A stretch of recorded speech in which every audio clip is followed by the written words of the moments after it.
Hi there, yogis, and welcome to week 4's pranayama session. Week 4 is all about turning inwards. So we're really looking at the idea of pratyahara, withdrawing the senses, quietening the senses, or dulling our experience of the senses so we can really appreciate the inner landscape. So at this stage, I'm going to teach you a new pranayama this week. But at this stage of the course, if you wanted to just continue with a pranayama practice that was, say, Nadi Shodhana followed by Kapalabhati, that would be a really beautiful pranayama practice coupled with the meditation that we're going to do. So not necessarily all together, but as a practice done at different times. So play with the resources that I give you and figure out how you feel after all of them, and figure out how you can get the most advantage out of all of them with your practice moving forward. So the pranayama that I'm going to teach you today is Brahmari Pranayama. So I don't know, you might get a little bit embarrassed if you're doing this in a house that you share with others, because there is a little bit of sound involved. It's called the humming bee breath, and we release a hum on the exhale. It's said to have a very beneficial effect on all the cells of the body. The frequency is very similar to the om frequency, and so it's said to have a very healing vibration for the entire body, and it's one of the breathing practices that's often given to pregnant mamas to do while they're growing a baby, and it's said to be a very calming, beautiful experience for the baby. Word of warning, if you do have any earaches, like any infected ears or anything like that, you might want to hold off doing the Brahmari Pranayama until your ear is feeling a little bit better. And I'm going to give you 2 different ways that you can work with it. So to begin with, you would just take a few moments to center yourself, sit with the spine upright. Become aware of your body.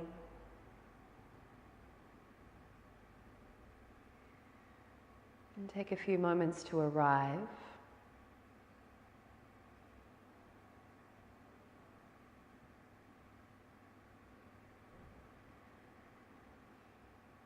And have the intention to let any stress or tension that you are holding release from the body.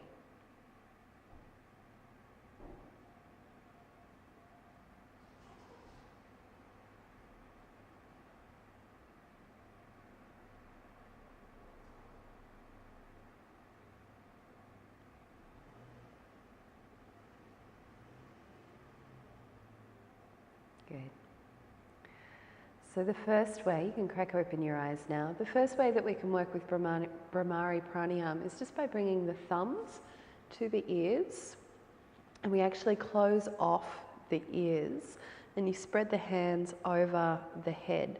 Now as you're doing this, just be aware, because people often tend to start crouching down like this. You still want to keep the body quite upright and keep the elbows and the shoulders nice and open rather than hunching the shoulders. So you may find that you're only able to do a few rounds, say 6 to 8 rounds, and then as your strength in your arms gets a little bit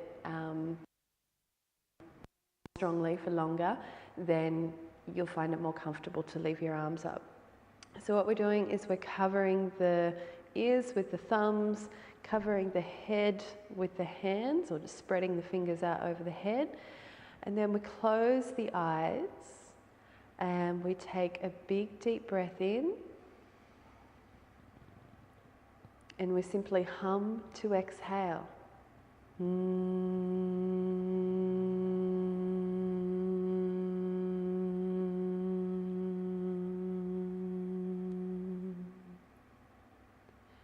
Big breath in.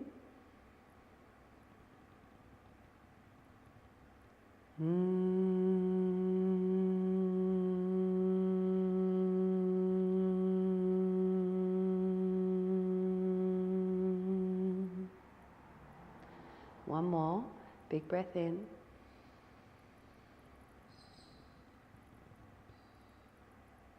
cover the ears, hum.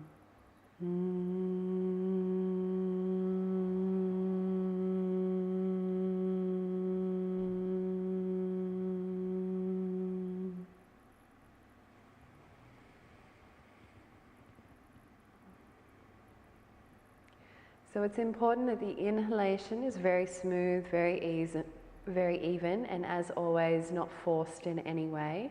And same with the exhale. You would work with the exhale as long as you can comfortably work without forcing or labouring the breath.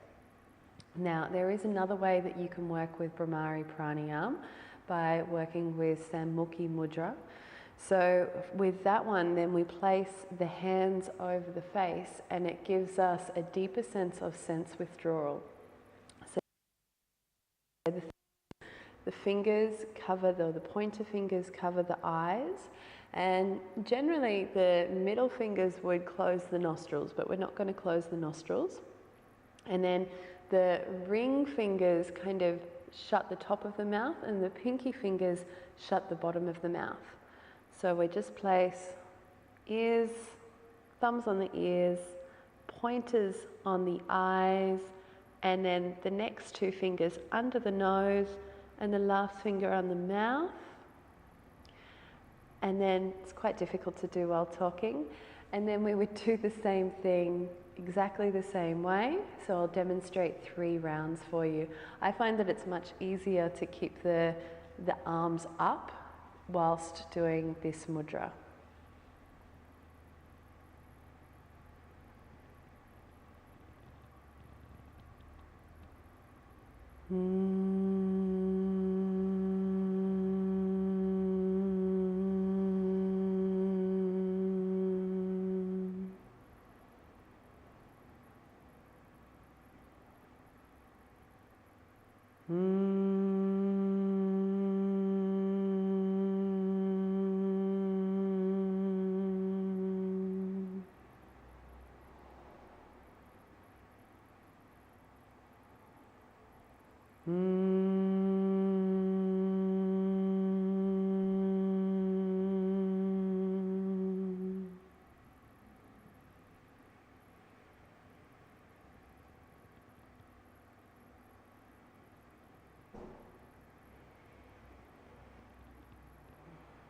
I actually find that the second version gives me a much deeper experience of pratyahara, that sense withdrawal, and it's much easier to really turn in with your own space.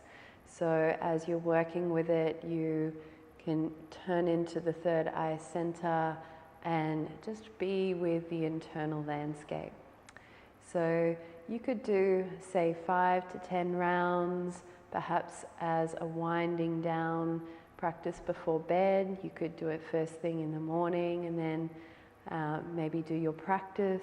So play with it, see how you feel after the techniques and how you would like to integrate them into your day. Namaste, yogis.